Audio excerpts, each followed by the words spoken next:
بسم اللہ الرحمن الرحیم۔ حضور صلی اللہ علیہ وآلہ وسلم کے چوتھے برحق خلیفہ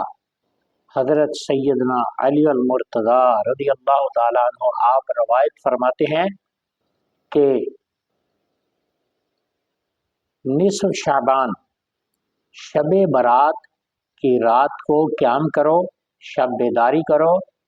اور اس کا سحری کے وقت روزہ رکھو۔ حضرت علی المرتضیٰ رضی اللہ عنہ فرماتے ہیں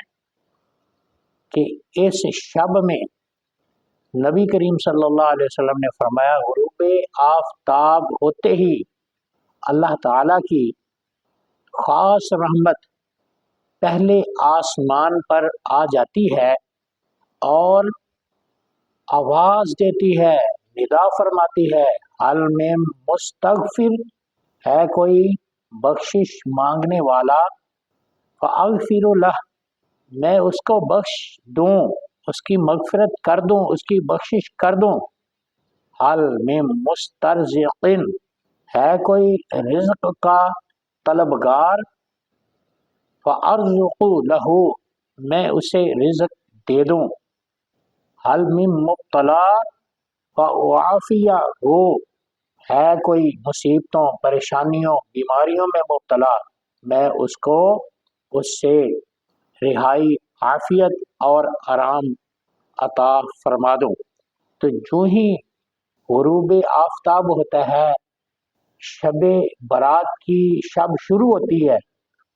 یہ جو بعض روایتوں میں آتا ہے کہ اللہ تعالیٰ آسمان پر آ جاتا ہے، جس طرح جسم ہے، حیت ہے، کیفیت ہے، اللہ تعالیٰ اس طرح نہیں ہے، بلکہ اللہ کا آنا اس سے مراد ہے اس کی خصوصی رحمت، اس کے جلووں کا ظہور، اس کی رحمتوں کے انوار وہ آسمان دنیا پر آ کے